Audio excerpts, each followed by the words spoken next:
welcome to the GSMC Book Review Podcast, brought to you by the GSMC Podcast Network. I am your host, Sarah, and as always, I am so happy to be with you to bring you another author interview. As we get started, I do want to remind you, as always, to please like, follow, subscribe, whatever platform you're either listening to or watching this episode on. It really does help to get the podcast out to more readers such as yourselves. It is greatly appreciated. Something else that is appreciated, if you are of a mind to do so, if you want to support the podcast in a financial way, you can go to gsmcpodcast.net. There you can leave a donation of some sort. This helps not only the podcast, but the network as a whole. It really does help. Your support, whatever form that support takes, is greatly appreciated, always has been. Again, that link is gsmcpodcast.net. And whatever form your support has taken through the years that this podcast has existed, as I always say, it's greatly appreciated. Thank you so much. How is your week going? I was sorely disappointed yesterday to realize that it was not, in fact, Friday, it was Tuesday. I don't know, this seems like the longest week ever, and I don't know why. It's not been a bad week at all. My brain has just been confused as to what day it actually is. And for some reason, yesterday, I was convinced it had to have been at least Thursday, but I was sure it was Friday. It was, of course, not Friday. It was Tuesday. But I hope that your week is going better than that and that you know what day it is. I hope you had a good weekend last weekend. You're having some nice summer weather, depending on where you live, that it's not too hot unless you like the heat, and then please enjoy, because it's actually not that hot here. I can't complain too much, but it's been very humid, so that makes it feel hotter sometimes. At any rate, we, of course, are here to talk about books, and I'm excited we have high fantasy today, as I mentioned at the end of the last episode. Today, I am speaking with author H. Leighton Dickson, Heather Leighton Dickson. She writes under H. Leighton Dickson. Her book is The Ship of Spells. It's the first of a duology, and let me go ahead and give you the description of this book. A war-scarred mage, a sentient ship, a secret that could drown empires. When Ensign Blue Mage Honor Renn is rescued from the wreckage of her first naval post, she expects death or disgrace. Instead, she wakes aboard the Touchstone, a mythic vessel whispered of in dockside ballads and royal war rooms alike. With a crew of misfits, a mysterious elven captain, and a mission tied to the Dreadwall, the crumbling barrier that has kept the overland and nether sea from open war for 100 years. But the tragedy that sank her ship didn't just take lives, it left something behind. Now Renn carries a secret everyone wants, a magic that's chimeric, arcane, and slowly killing her. But the captain's mission may be her only chance to survive, even if he still doesn't trust her. Caught between privateers, princes, and spies, Renn knows each choice could sink her future or set the sea on fire. Okay, so that is the description of Ship of Spells. As I said, it is the first in a duology. There is another book coming. This is high fantasy, but high fantasy on the sea. Most of this takes place on board the ship. There's not a lot of action that happens on land. So if you're a fan of high seas adventures, but you're also a fan of fantasy, then this is the book for you. Honor is, in some ways, a typical fantasy heroine.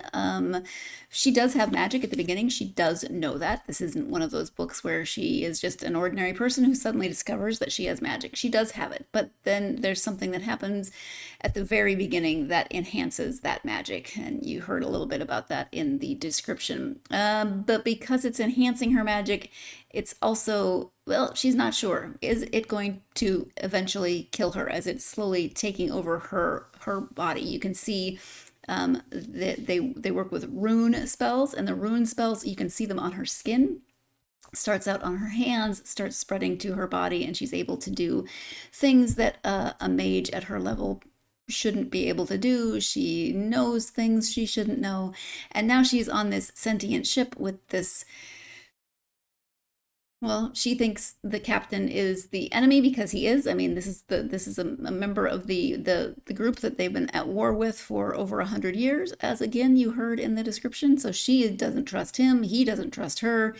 It is enemies to, well, lovers eventually, maybe. They are enemies. They're definitely enemies, but there's that connection. They have that chemistry, so they're trying to figure out what all that means. But Honor is also trying to figure out what this all means for her life as well. And she's difficult. She's got things in her past that make her very closed off, very untrustworthy, untrusting. Sorry, untrusting. She doesn't trust much, and she does eventually start to find relationships. She finds it's in some ways a book about found family as she finds her place and finds people that she cares about and who care about her.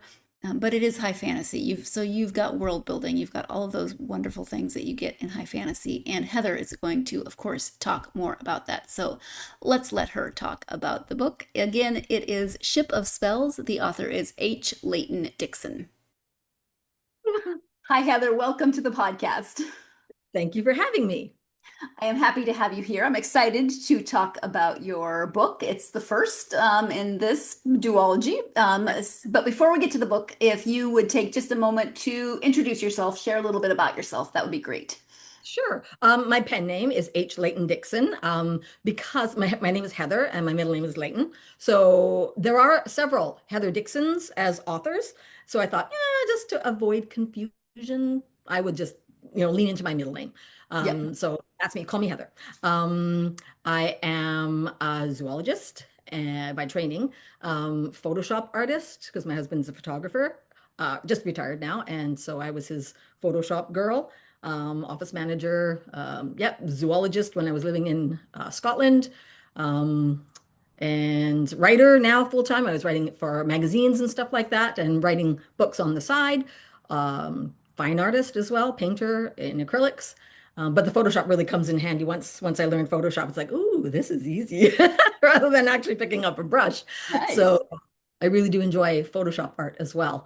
So yeah, but I have been writing since I was probably five. Reading probably since I was five. My first story was Hammy the Hamster Goes to Space. Yeah. Ooh. So technically sci-fi, I would think, right? I agree. Yes, a space opera. Yes, it was. And the hamster does save the space station at that time. I was very young and the space station was a big deal and the hamster saved it. So, or maybe it was an Apollo mission, but I don't know. I think it was a space station. Let's say that. I would read that, honestly. Really, it was great, And Yeah. then the principal, see, here was the validation. The principal at the time, I was in grade one, he read it over the intercom at school one day. Wow. I think it was raining, we couldn't go outside or something like that for lunch or recess or whatever. And everybody's like, "Oh, you wrote that?" And so I got a little validation. So I was like, "Ooh, words, right? Like words." I realized that words could affect people. Yeah. So read like crazy and wrote like crazy, even as a little kid. So yeah, I've been writing ever since. I think Ship of Spells is my 11th novel. I have 10 novels ahead of that, but they're all indie published. And with Ship of Spells, I was able to get an agent and get the deal with Red Tower and run with it from there. Okay, wonderful. Um, I don't I don't have a list of all the authors' day jobs, but you're my first zoologist. I know that. Cool, cool. I'm not a STEM girl, right? So give me all the sciences. I love all the sciences, but I love animals so much. I live in northwestern Ontario in Canada, and like we are literally, surrounded by like coyotes and moose and Yeah, all wolves and the big animals. the big ones, exactly. Like there was a bear on my balcony, like it's like 6 feet away. It's like go, get Yeah, out, So I love animals. I was the yeah, neighborhood vet. If there was like an injured bird or something, kids would bring it to me and I would, try to fix it. But I was a little yeah, kid, didn't yeah. know. That heart for animals has always been there, but that rolled into like I do love physics. I love chemistry, decent at math. But the sciences, I love the sciences. So yeah, the art and the creativity and the sciences sort of kind of going hand in hand in my brain. Yeah, Right. Well, yeah, now it's STEAM, so that's exactly right. We've added absolutely. arts to that, so Yeah. perfect. I did not know that. I love Yeah, that. now it's STEAM, Oh, science, technology, blah, blah, blah, I can't even say yeah, it, but arts, engineering, STEAM, right? Love it. Love it. engineering. Love There it. we go. See, I Engineering. Yep. told you my Yep. brain sometimes just Yep. refuses to remember a word. Yep. For sure. Got it. Uh, And they're done so that. There. Yep. that's Yep. Yes. awesome. You, That's how I roll. And when I'm writing, I love to bring in the sciences somehow. It's not heavy science, yeah, it's not mech stuff or anything like that, but there's always a little bit, either it's genetics or it's yeah, zoology or a little chemistry. Ship of Spells is kind of physics, because the magic system is kind of string theory. yeah. So, it's I love to weave that in. For me, that kind of grounds a novel, but that's just my Mhm. process. Right. Yeah. Yeah. Okay. And we're gonna come back to that. But before we do come back to that, can you just give an overview of Ship of Spells?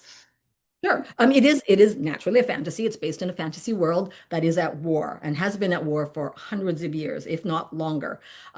The world itself, because world building, right? The world itself is split. The two hemispheres are divided by what's called the dread wall. So this massive wall of water that goes up at the equator, but it goes up, right? And then Yeah. creates a huge destructive water cycle all around the equator. So basically keeping the two hemispheres apart and separate so they can't fight. But the wall is starting to crumble and bits of it are falling, and so ships can get through. And of course, what do? They fight. Our main character, Honor Renn, is a mage, a young mage on one of these Navy ships. And the enemy is using a rogue magic. So her ship is sunk out from under her. She is basically left adrift in the sea, the only survivor. But this rogue magic has affected her in a certain way, kind of like, Spider-Man or the Flash or something, like might have killed a normal person, but it's starting to work its way Right. across her skin, right? Is it killing her? But it's making her magic more Yeah. powerful. So like it's a very strange and unheard of combination. She is pulled out of the water by the notorious Ship of Spells, which is a privateer working for the Northern Empire. So, but it is captained by a member of the Southern Empire. So Yes. there's some conflict right there. He's the enemy, literally enemies to lovers. He is the enemy, um, Yes. captaining this king's privateer ship. And he and the ship, which is sentient, has been drawn to her magic in the water. And so they Hmm. pull her out and they're going to use her to end the war. Yeah. And she's not sure how she feels about that. So that's Yeah. sort of the premise of it in a nutshell. Right. Because as we discussed before we started recording, explaining fantasy always Yeah. sounds a little crazy. Yes. Well, it does. It really does. Yes. Yeah. Yeah. Once you read it or watch it, it makes sense. But trying to explain it to somebody, they're like, "Oh, oh, right, Yeah. okay." Good. Like I Yeah. got it. Have you ever found yourself in that position where you're trying to describe a fantasy book that you really like, and it makes sense in your head because you've read it or you are reading it, but then you try to explain it to someone else, and they just look at you like, "Okay, yeah, sure, sounds great." I mean, other fantasy readers might kind of get it, but maybe I'm just really terrible at explaining fantasy books, but sometimes I have had people look at me like I'm absolutely crazy when I try to describe fantasy books to them. If you're better at it, let me know. Let me know your approach because I need tips. We are going to take our first break of this episode. When we come back, the inspiration for this story, for this duology, you are tuned in to the GSMC Book Review Podcast, and I'll be right back.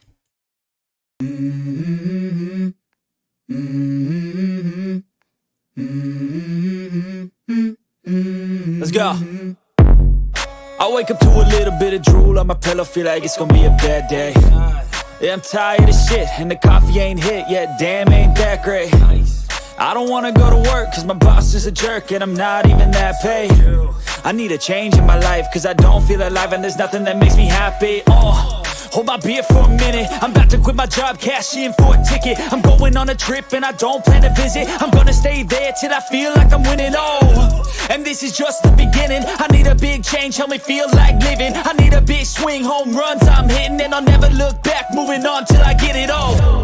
And we all got dreams, we all want things, but what you gonna do for it? How you gonna move for it? What you gonna be?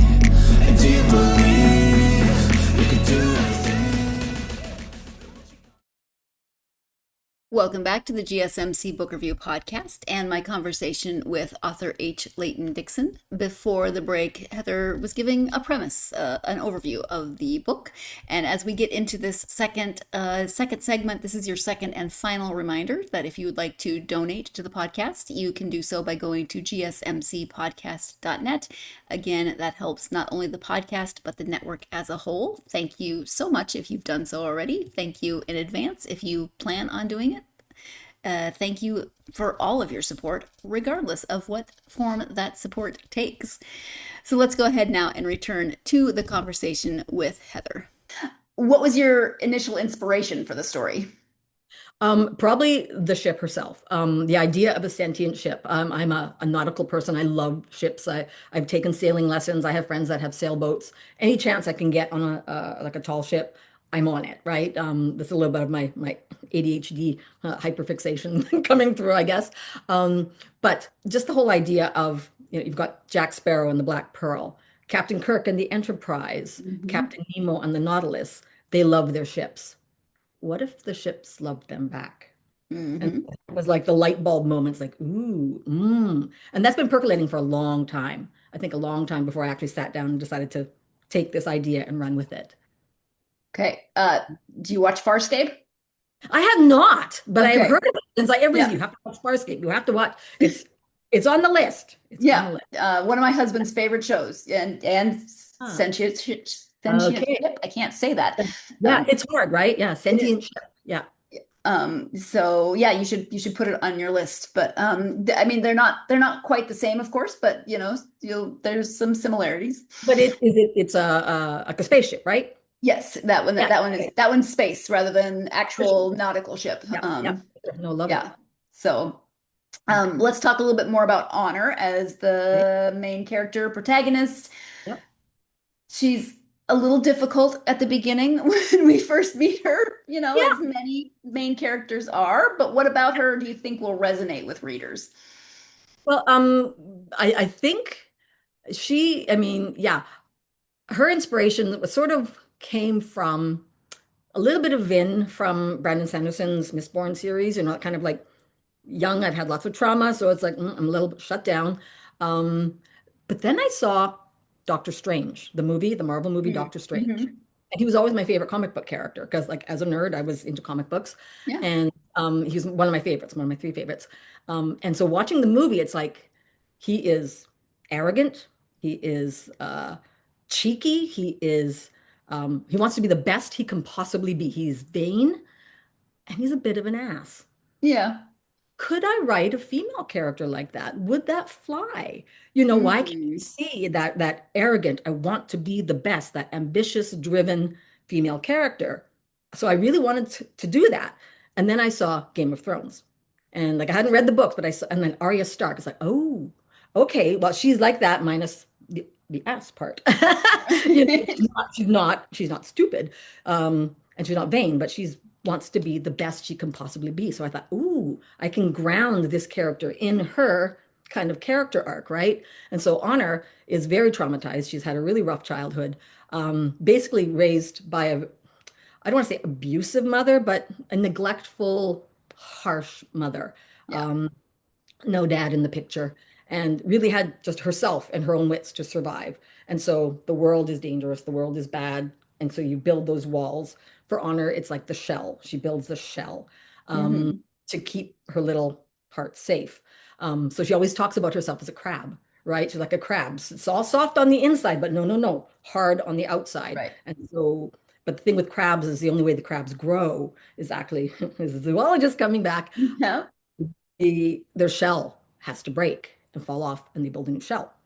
So this is what's happening to Honor. When she gets pulled onto the ship, the decks of the ship, it's like, it's a very interesting and formidable place to land, but they challenge her and they support her.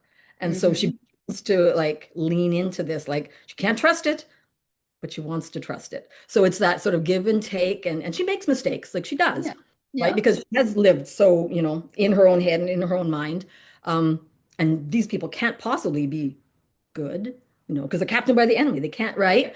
Yeah. So it's seeing her kind of come out of that shell, lay aside that shell, lean into these kind of quirky but healthy, this healthy crew that Yeah. love each other and support each other and are offering that to her too. And so it is very much that whole found family vibe, which Yep. I really enjoyed writing. That was a bit of a surprise to me as I was writing it. That kind of started to develop, and it's like, oh, I love this. It was so great. So Yeah. yeah, so that's what I hope would resonate. Anyway, just the idea of like if you land in a safe place and you've got a safe community, there's no limit to what you can do. Yeah. You see that Yeah. with her. Yeah. Of those secondary characters in her found family, was there one in particular that you really loved, or maybe one that surprised you that you didn't expect to be as big of a character? I would say Smoke and Echo, the two of them, Mm, 'cause a partnership, right? They're a yeah. pair. And Smoke Yeah. was a blast, right? They're a blast to write. Smoke is Peter Dinklage in my head. Like completely profane, completely vulgar, but he does it in such a way, like with that accent and like how brash personality and confidence, the swagger. So yeah, that his voice was very clear in my head. And then Echo, just lovely. I've met Doug Jones. It's based on Doug Jones, sort of a cross between the fawn in Pan's Labyrinth and Saru from Discovery. And he's a lovely man, and I wanted that loveliness in his character. Also, a little bit based on Paul Bettany's character in Master and Commander in the Master and Commander books by Hmm. Patrick O'Brien. But just that really lovely, gentle. So the two of them really, and I didn't know there were a couple when I started writing, but as I, halfway through the book, it's like, dang, yeah, there are a couple, right? And it was lovely. So yeah, that whole discovery process when you're writing. So Right. that was a surprise for me and a joy. Yeah, Yeah. so a lot. It's Yeah. it's like when you have those friends and you're like, good Lord, would you just get a room already? Just get a room. Just go get married. And technically, they sort of are married because Yeah. that was Yeah. back in the day, right? The métillage was like marriage on the sea. So Yeah. they did. Hmm. Yeah. Exactly. When you start writing, and you're thinking about characters, what's your process for character development? Do you like really clear pictures before you start, or do you prefer them to evolve more? Yeah, I think I'm more of a discovery person. There's a two style of writing, right? Like the plotters and then your pantsers, writing by the seat of your pants. I have an outline and I know where I think it's going to go, but I let the story take me. And it's the same with the characters. I have an idea of what I think they're going to be, but as I'm writing, and sometimes a line of dialogue comes up, and you're like, ooh, that's really good. And then so I can go back a couple of chapters and maybe foreshadow something or add some Mm, story or whatever. But yeah, they definitely evolve as I go. I'm not that person that has a whole folder with all the information and all the I don't do that. It's all in my ADHD head. So like I said, all the tabs are open up there all the time. Um, but yeah, they develop, they change, and they become richer, I think, as I go through the book, as I'm writing. Yeah. yeah. Yeah.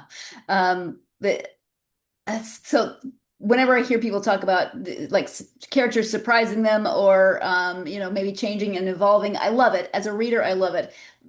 As a sometimes very literal perfectionist, thinking about going back and changing things to fit this new development, like sometimes it stresses me out.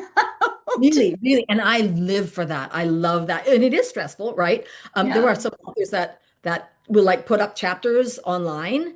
And that was a big thing on Amazon for a while too. I can't remember what it was called, but you would put up your chapters sort of in serial format. I don't think I could ever do that because Yeah. commit me. I'm committed. And I like having the final product and then going, ta-da, here now read it, as opposed to literally um, having to go by what I've already written. So I do love the flexibility of being able to go back. And again, with the way my brain works, it's like, oh yeah, wait a minute. In chapter 17, in the third paragraph down, like I can see it and I know Wow. exactly where it's going to go. So that's just Okay. how that brain That's works. helpful. Yeah. Well, for writing it is. For Yeah. grocery shopping, not really, Okay. cleaning, not really. It's very distracting, but for writing, it's fabulous. Well, Pros and cons. Yeah, I know. That's why I have a husband who cooks and does all the grocery shopping. Good, excellent. Right? Okay. I know, right? Smart, Um, smart. so you can stay fed while writing, Yeah, which is important. it's so important. Yep. There's no need to be a literal starving author in this case. Heather's husband cooks and grocery shops, but it is interesting how our brains work and how those how our brains can have, pros and cons depending on what you're doing. For writing, Heather said great. For writing a grocery list or shopping, maybe not so much. But our brains are different. Everyone's brains work a little bit different, so it's good that Heather has a good teammate in her husband who makes sure she stays fed while she's writing. That's a good thing to have. We're going to take our second break of this episode. When we come back, the ship is sentient in this story. So what was writing a sentient ship like for Heather? You're tuned in to the GSMC Book Review Podcast, and I'll be right back. For the best and latest podcasts available anywhere, go to the podcast app on your cell phone and type in GSMC to access free content-rich podcasts on health and wellness, book reviews, sports, entertainment, relationships, social media, movies, technology, finance, and even weird news. Subscribe and download the GSMC Podcast Network's family of shows, available everywhere podcasts are found. Welcome back to the GSMC Book Review Podcast and my conversation with H. Leighton Dickson. Before the break, Heather was talking about writing and how she writes, how her particular brain works. Everybody's process is different, of course, but let's go ahead and return to the conversation with Heather. Back to the touchstone, which is the ship and being sentient. What was that process like of writing her as a character? And you've got to figure kind of out, you have to figure out how that works. How does she communicate? How do we know she's sentient? All those details. Yeah. She changed. Originally, she was like a lover in that she loved the captain, right? And so that's a little weird, but that's how I saw it originally, right? And so then when working with the editors at Red Tower, it's like, well, no, let's change that because that's a little weird. If you're just dealing fantasy, nothing's weird, right? Nothing is too weird for fantasy. Yeah. But for romantasy, you want some certain beats, you want some certain boundaries. So we went back and she said, okay, let's change her personality. Let's do this. Make her young. It's like, okay. And then I'm like, murder baby. So she's a murder baby. Yeah, she's a murder baby. Yeah, she's like a child, but she's like really bloodthirsty. And they're like, no. That would be a very different story. Very different story. But again, I could play with that. I could totally play in that sandbox. Yeah. So we ended up sort of deciding on like that sort of maternal / goddess. And she always was a goddess, but I mean like the maternal, slightly incomprehensible goddess. Like what is she saying? Right? You don't really know what she's saying. You think you do, or you're scared of what she might be saying. But she's that maternal. I'm going to protect my people. I'm going to protect my crew. She does try to kill Honor at one point. But yeah, the whole maternal thing really seemed to work for her. And as we fleshed out their relationship, hers and Thanavar's relationship, it became very helpful and very kind of core, very fundamental. But that was a huge change, right? Like that was several years of changing her script. Right. Yeah. I mean, I would think it would be a fun, but possibly challenging character to write. Yes. Well, she was exactly. And what I was, with the murder baby thing was more like Adarna from Fourth Wing, right? Like that kind of young, she's a dragon, but she's really young. She's undisciplined and she's a little bit wild. So that's really fun to write, but it wasn't working for the story. Right. So that's an interesting part where you have to do what's right for the story. And what's going to resonate with your readers. And people did seem to really love the touchstone. They love her personality. They love the enigmatic mama, So, she's great. She's a wonderful character. And we don't want to give spoilers, of course, but I mean, she does have reason to be angry. She could be murderous because she's got plenty of reason. She's got reasons. She got her reason. Yeah, Um, yeah, we sure be- do. Yeah, and because reasons are all we're going to talk about for those reasons. Why is uh, this ship so angry? Reasons. reasons. Yeah, yeah, Exactly. yeah. Um, you touched on world building. So what is your process for world building? Because this is, this is not where we live. This is very different. It's high fantasy, so you get to create everything. Yes. And I love that. I do love to ground it in something, right? So that's why I grounded it sort of in the, Regency Napoleonic era, tall ship over like seas war, like naval warfare. So that's what I grounded it in. And because I already knew a lot about ships and have that little, hyperfixation about tall ships, it was very Mhm. easy for me to kind of lean into that. So that was the grounding of it. But the rest of it, yeah, was definitely that's how my brain works, is to build this world.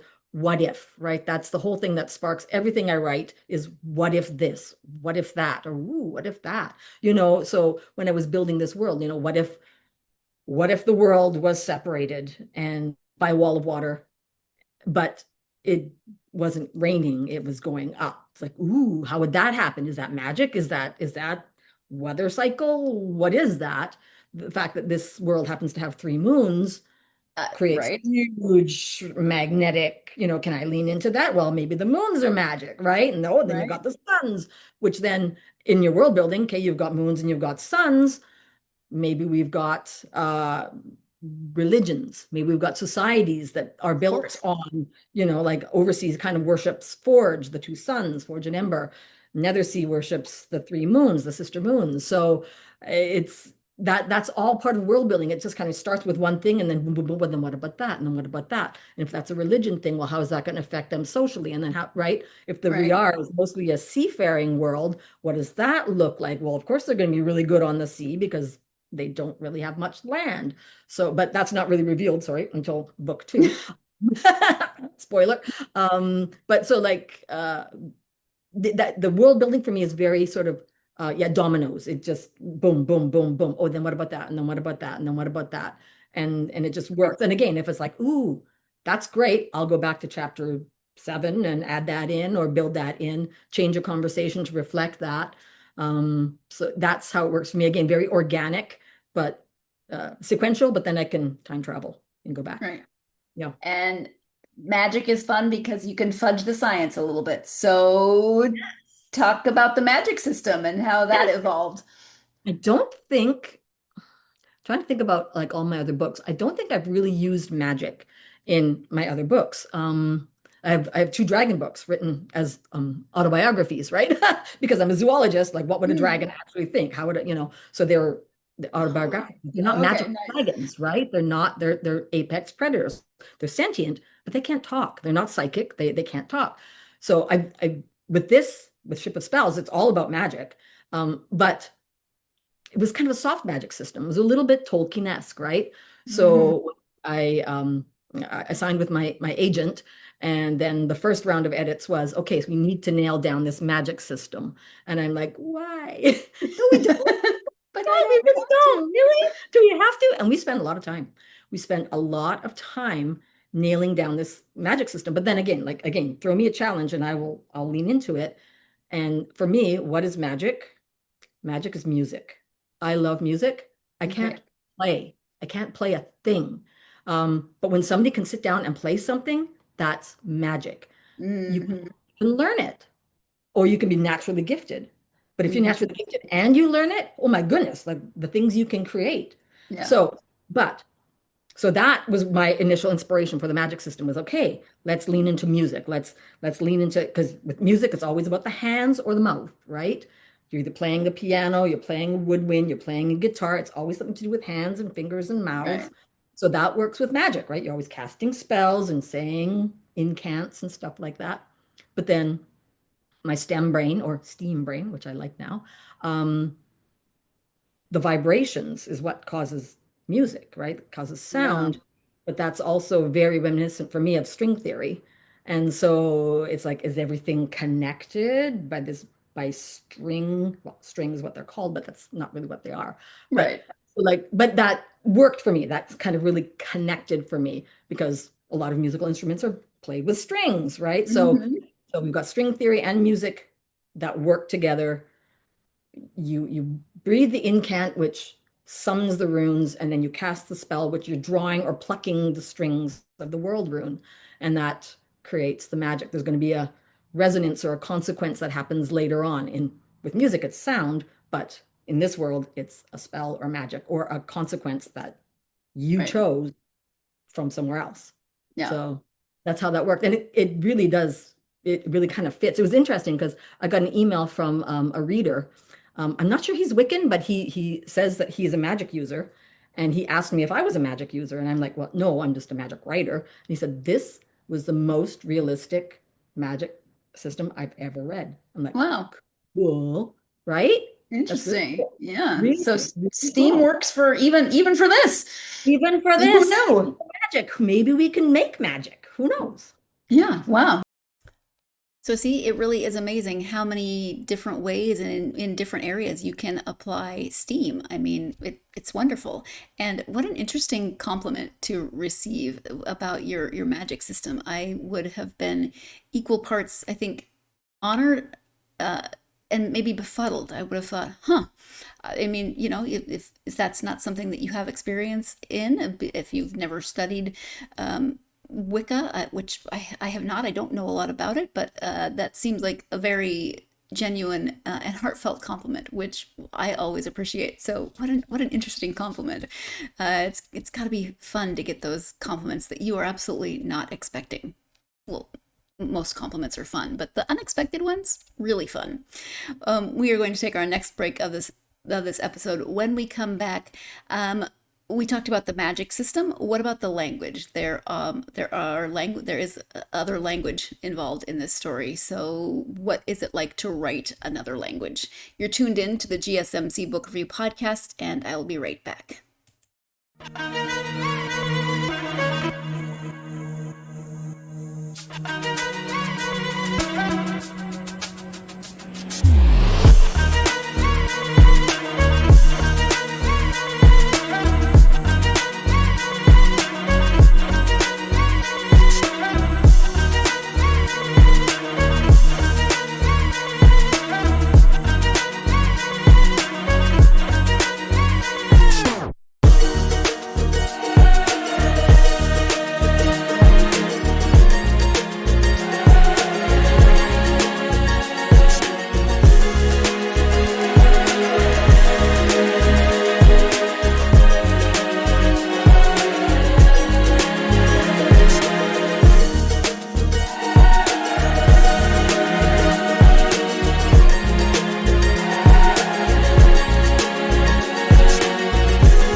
Welcome back to the GSMC Book Review Podcast and my conversation with author H. Leighton Dickson. Before the break, we were talking about writing a magic system. I think world building in high fantasy novels is fascinating. Actually, world building in a lot of different kinds of novels is fascinating. But when there's also a magic system, that is really interesting to me. And language, which is what we're about to talk about now. So let's go back to the conversation with Heather.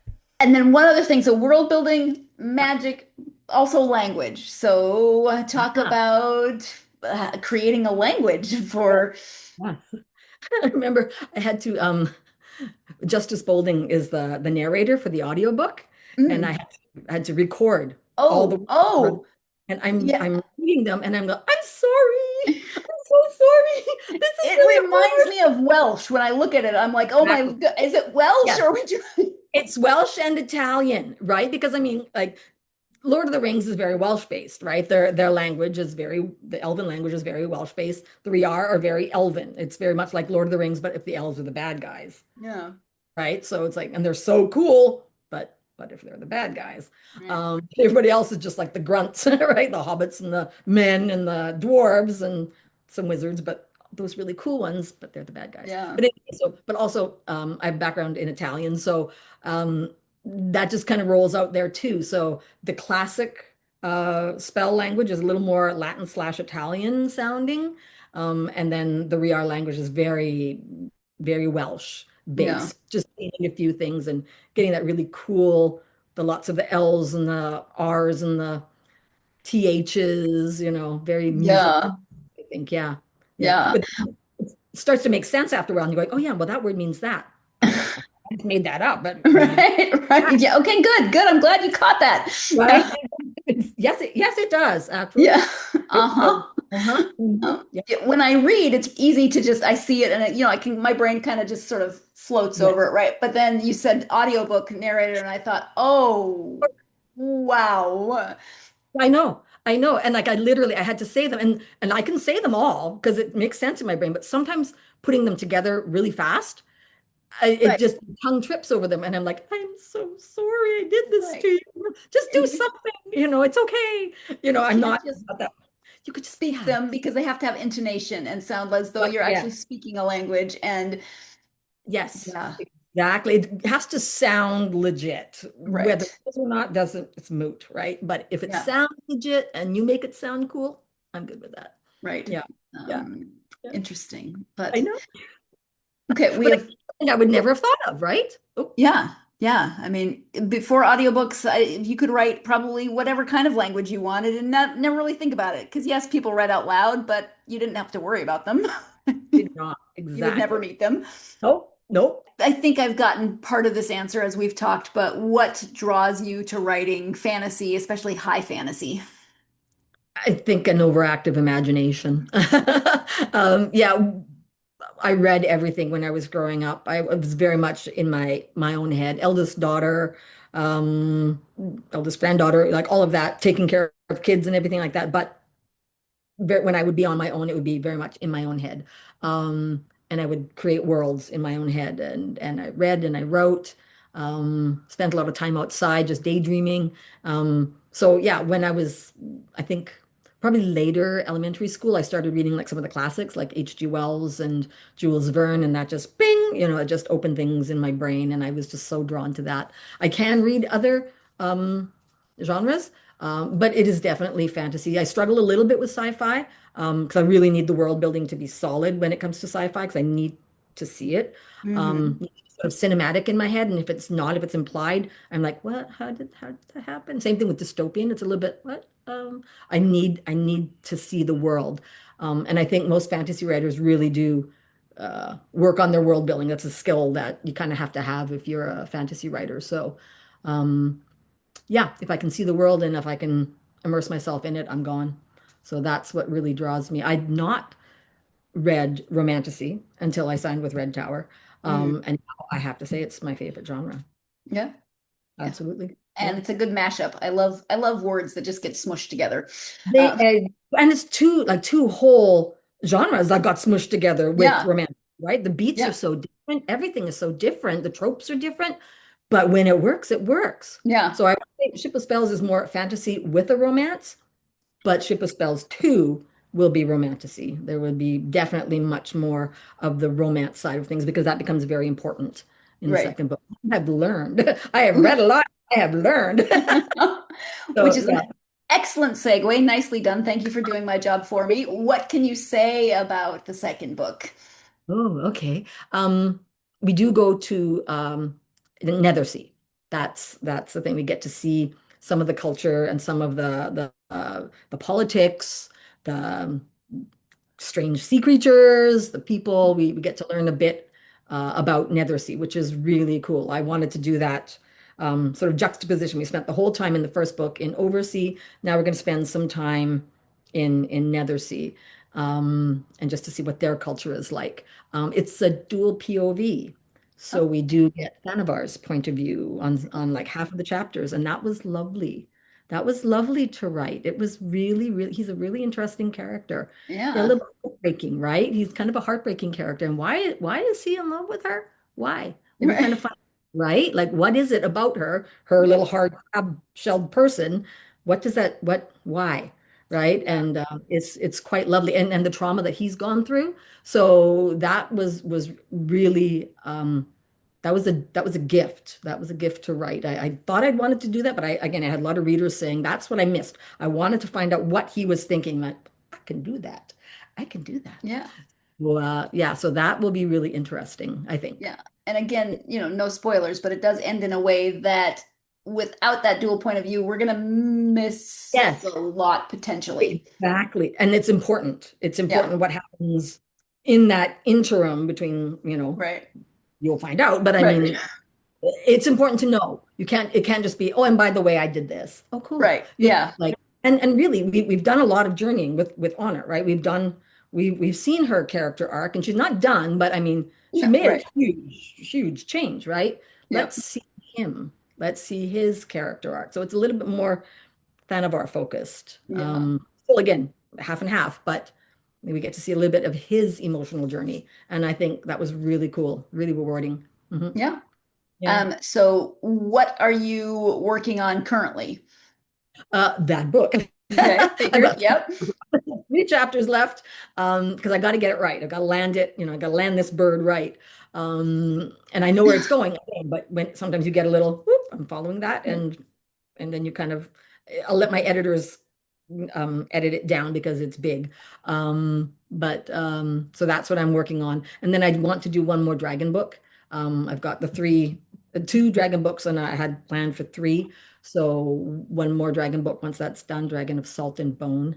And then I have a high fantasy series I do have to finish up at some point. So I'm still busy. Yes. Yeah. Please finish the high fantasy series. Readers are like, come on, it's Right, painful as a exactly. reader. Please, I'm not George R. Martin. I promise. I promise. I will finish it. I will. Yeah. We will all die at some point, and we need to finish series Yes, before that you need happens. to know. You need to know. I know. Yeah. Yeah. So you've written forever, obviously, since you were 5, but what was your push to try to write for publication? I did actually for my 3rd book. I got an agent for my 3rd book. But it didn't go anywhere. It was the steampunk novel, and I think they weren't quite an aggressive agent. So I was with them for like 3 years, with a fairly prestigious agency too. But after 3 years of not working on it, not getting any edits or editing advice, not shopping it, Oh, wow. it's like I kind of had to say bye, and that was hard. That was super Yeah. hard. So I was like, never again. Indie to the end, But my good friend Jeannie Penzawald, she's an author. She was with an agency, and there was this new agent that had just come into the fold, and my friend Jeannie is like, this is your person. I'm like, no, no, no, no, not at all. She's like, yeah, this is your person. So I looked them up, and it's like, oh, okay, they have a history in comics and stuff, and this is what they're looking for. Okay, maybe. And so I sent the query, and like, yeah, do you have the rest? Wow. Okay. So I sent the rest, and like within a month I had signed. And then and Ellis is great because Ellis is an editing agent. So like, let's dig into this, let's work with this. And I'd never had that, right? I'd never had that. So it was really, yes, my friend Jeannie kicking me back into the trad stream. And it's been really interesting because I kind of know indie in and out. I know that process really well, but this is a very different process. Traditional publishing is very, very different animal. Yeah, very interesting. And again, learning a lot and appreciating a lot because my goodness, the Red Tower team's incredible, right? So the art department's like, whew, marketing department's wild. So just really having that kind of support, which you don't get when you're indie. It's just really you. Right. Yeah, it's like, wow, cool. So it was a really neat process for me. Yeah.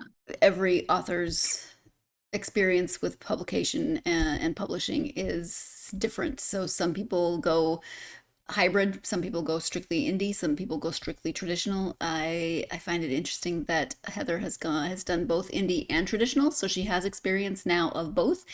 So she would, she has an interesting perspective that she can see, obviously pros and cons of each process, but I think it's interesting to hear. Maybe you do as well. We're going to go ahead though and take our last break of this episode. When we come back, what advice she would give to aspiring authors. You're tuned in to the GSMC Book Review Podcast, and I will be right back.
Welcome back to the GSMC Book Review Podcast and the conclusion of my conversation with Leighton Dickson.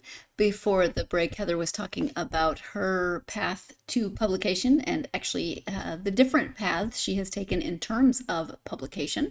Let's go ahead and return to the conversation with Heather. Mm-hmm. So from your experience, and this could be indie versus traditional publishing, or it could just be strictly writing, what advice would you give to someone who wants to write? Probably cliched. Read.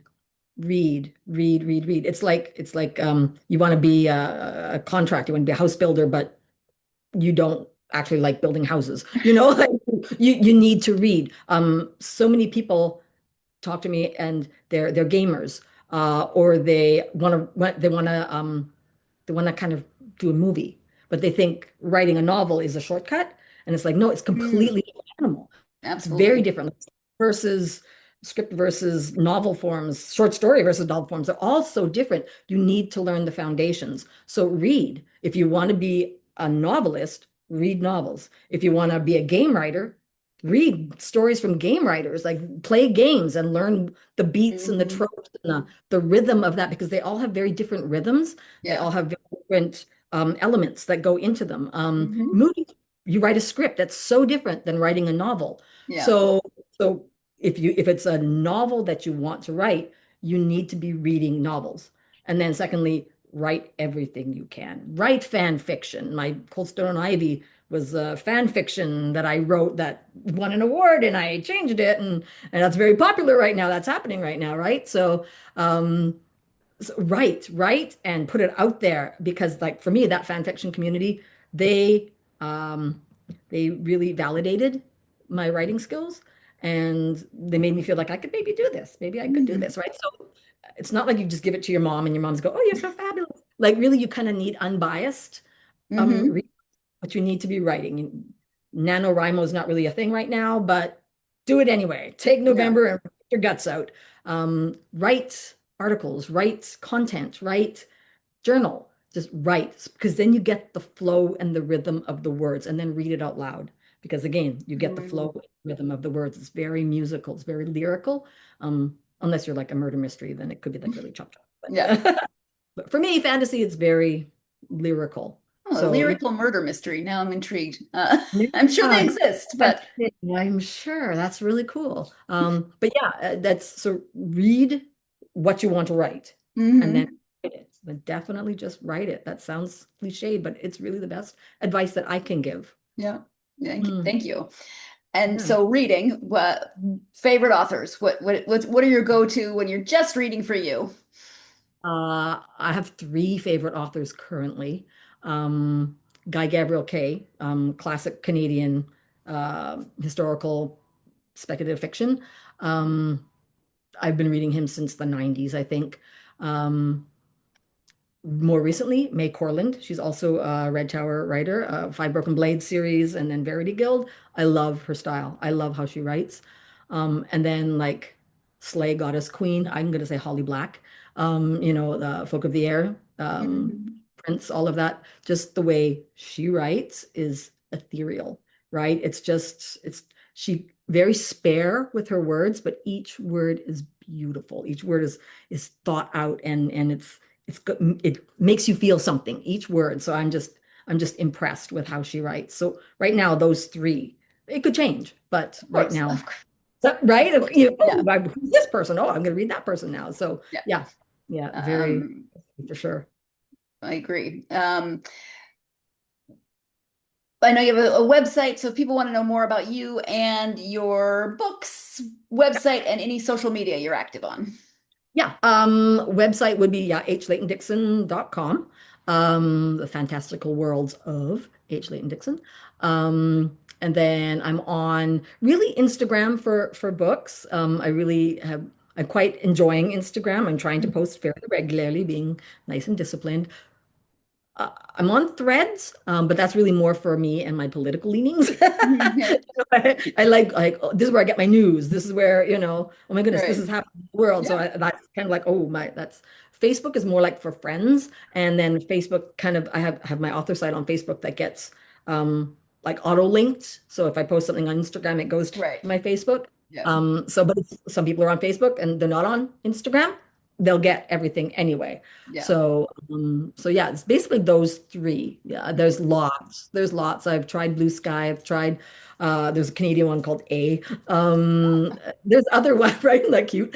I was on Twitter, not anymore. But there's lots. There's so many, and great advice from the marketing department was like, pick one, pick two, and do those, right? Yeah. Because you can't otherwise. And like, I wish I could do TikTok, but I find it very overstimulating. So Hmm. sometimes if I do a reel, I'll post it on TikTok, but I just find it with my ADHD just way too stimulating. I just can't. Yeah. So I deke in, I'll post something and I deke right back out Yeah. again. So I wish I could, but this it's not, it's too much for me. Yeah. Yeah.